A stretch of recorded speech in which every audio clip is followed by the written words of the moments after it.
Hey guys, and welcome to part two of our Unit 2 review, which is on migration.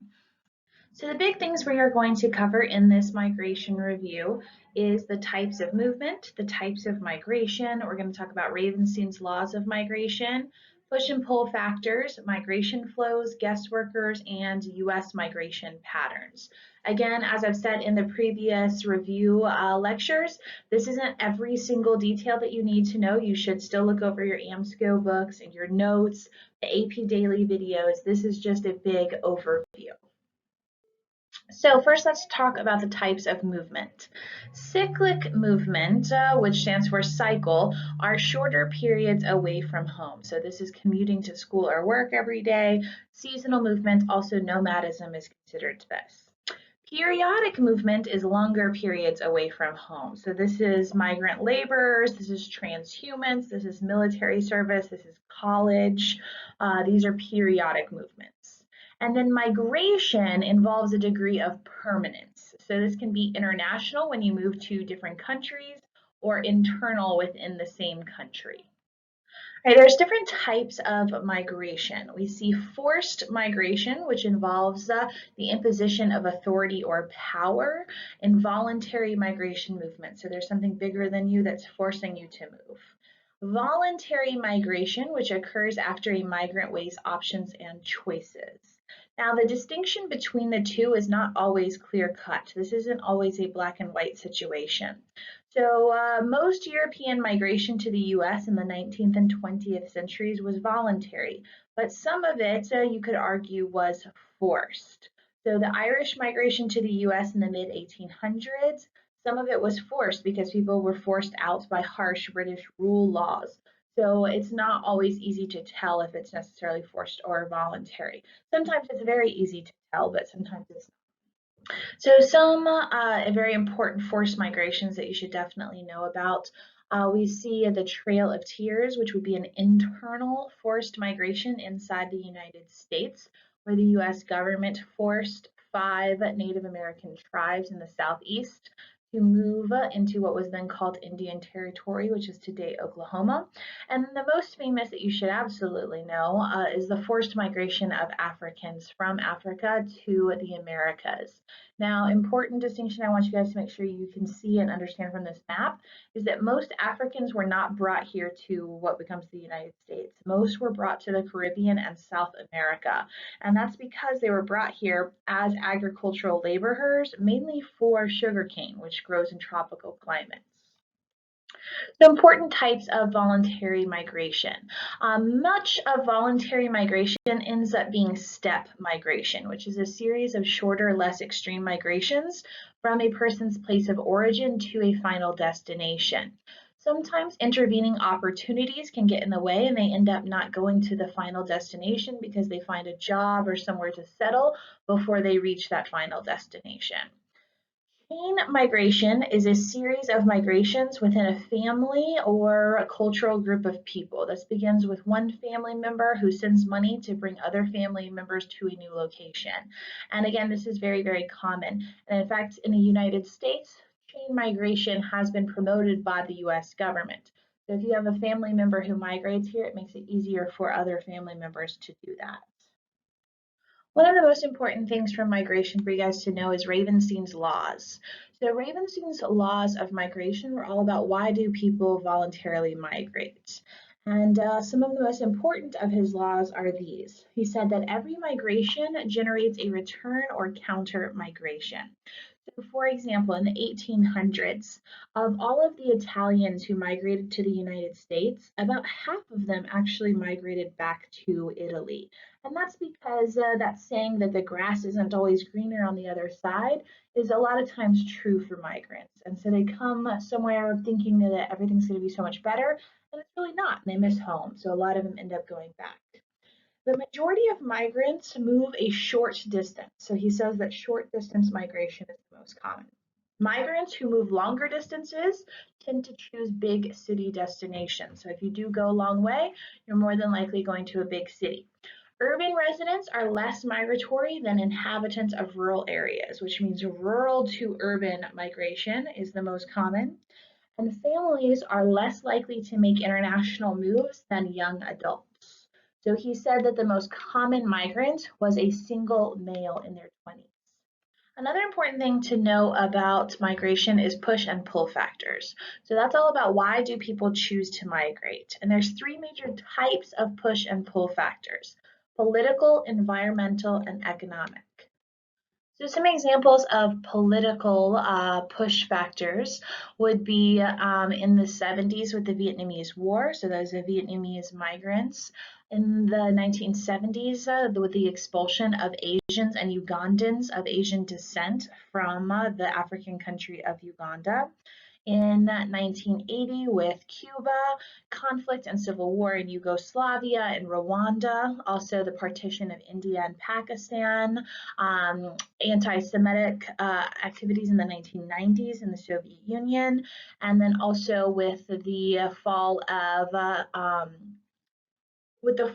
apartheid in South Africa, many white South Africans were worried about their standing, and many left South Africa during that time. So there's different classifications of forced migrants. The United Nations High Commissions for Refugees recognizes three groups. First, we have a refugee. A refugee is someone who has been forced to migrate to avoid a potential threat to his or her life and cannot return for fear of persecution. Also, it means that they have crossed an international boundary. If they haven't crossed an international boundary and they're still in their home country, but they've been forced to leave their home and village, then they are known as an IDP, or an internally displaced person. Similar to a refugee, it just means that they haven't crossed an international boundary. Then you should also know the term asylum seeker. This is someone who has migrated to another country in hopes of being recognized as a refugee. So many of the people who are coming to the US border from countries like Honduras who are fleeing gang violence, they are here seeking asylum. They are trying to prove that they are a refugee. Now, many times that's almost impossible to actually prove. But if you're granted asylum, it means that you're allowed to stay because we believe you are a refugee. If you're denied asylum, it means that you're not allowed to stay because we don't believe that you are a refugee. Take a minute and look at this infographic that shows about total numbers of refugees in the world. What is true is that we're living in a time period that has seen some of the largest numbers of refugees ever in history. The region of the world which creates and houses the most refugees is actually Africa. So most refugees only go a short distance, which means they're usually in the countries right next door. So there's a ton of Sudanese refugees that are found in Chad, Kenyan or Tanzanian that are found next door in Kenya, and vice versa. So make sure you understand that about refugees. Another cause for forced migration can be environmental. So things like the Irish potato famine, but also earthquakes, hurricanes like Hurricane Katrina, which forced a lot of people to leave New Orleans, and many of them never returned. Volcanic eruptions, floods, droughts, all of these things can be a cause of forced migration. The most common reason for voluntary migration is economic. So better job opportunities has really always been the main reason for migration. So the better job would be the pull factor in the new country. Poverty in the home country would be the push factor. US and Canada have been prominent destinations for economic migrants from all over the world. Since the 1960s, that's mainly been from Latin America and Asia. Prior to the 1960s, it was mainly coming from European countries. But as Europe has become more developed, those people no longer need to leave Europe. But Latin American and Asian countries aren't as developed as the US and Canada, and that's why those people do come here for these job opportunities. Distance decay is an important concept to understand in relationship to migration. So this comes into play with pull factors of migration. Migrants are likely to have more complete perceptions of nearer places than of farther ones. So this leads many migrants to move to a locale closer to home than originally contemplated. And again, this plays into Ravenstein's laws that most migration is going to be a shorter distance. Intervening obstacles are things that hinder migration. Historically, these have mainly been environmental, so mountains, oceans, distance, etc. Today, it's mainly political. Not having the proper documentation to leave or enter countries is a much bigger problem than those environmental obstacles because of modern transportation. So it's important to understand the global migration flows.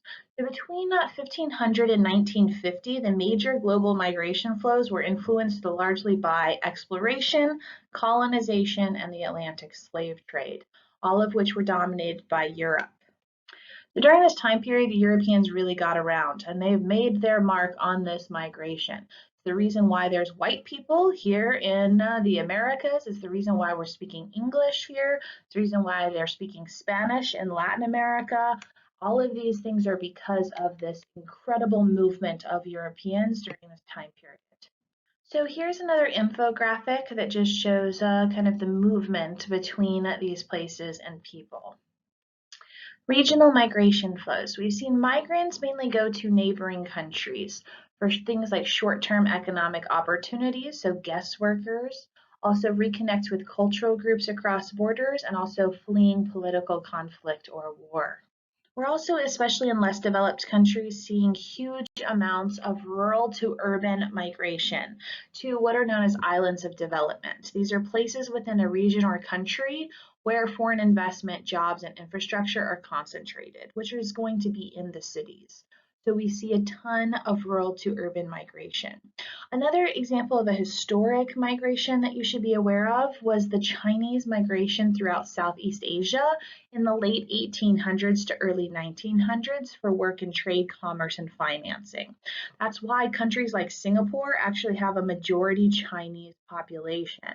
It's also important to today because this is one of the reasons why China claims that it has the rights to the South China Sea is because of this domination during this time period. One of the most famous examples of migration in reconnecting cultural groups is the Zionist movement. And remember, the Zionist movement is when the Jews start moving back to Israel. When they were kicked out of Israel 2,000 years ago by the Romans, that is known as the Jewish diaspora. They ended up spread out. But moving back to Israel, which started between 1900 and really accelerated when Israel becomes a country in 1947, but that is known as Zionism. So this Zionist movement of hundreds of thousands of Jews to what was then Palestine, which becomes Israel, was this reconnecting of a cultural group. Now, it also caused a forced migration of the people who were living there. The Palestinians were forced into certain areas, mainly the West Bank and the Gaza Strip. So you should be able to give several examples of internal migrations as well as international migrations. So internal again means within the same country. Some famous examples include the Great Migration, which was African Americans moving from the South to the northern and Midwestern cities during the early 1900s to escape racism, but really mainly for economic opportunity in factories in places like Detroit and Chicago. And then also a more current migration we're seeing is the opposite of people leaving the Northeast and Rust Belt and moving here to the Sun Belt in the Southeast and Southwest. And then currently right now, we're actually seeing the largest internal migration ever in human history take place in China, and that's a rural to urban migration. Now be careful because students always want to tell me that it's from the west to the east, and that's not true. There's never been a lot of people that have lived in Western China because it's mainly deserts.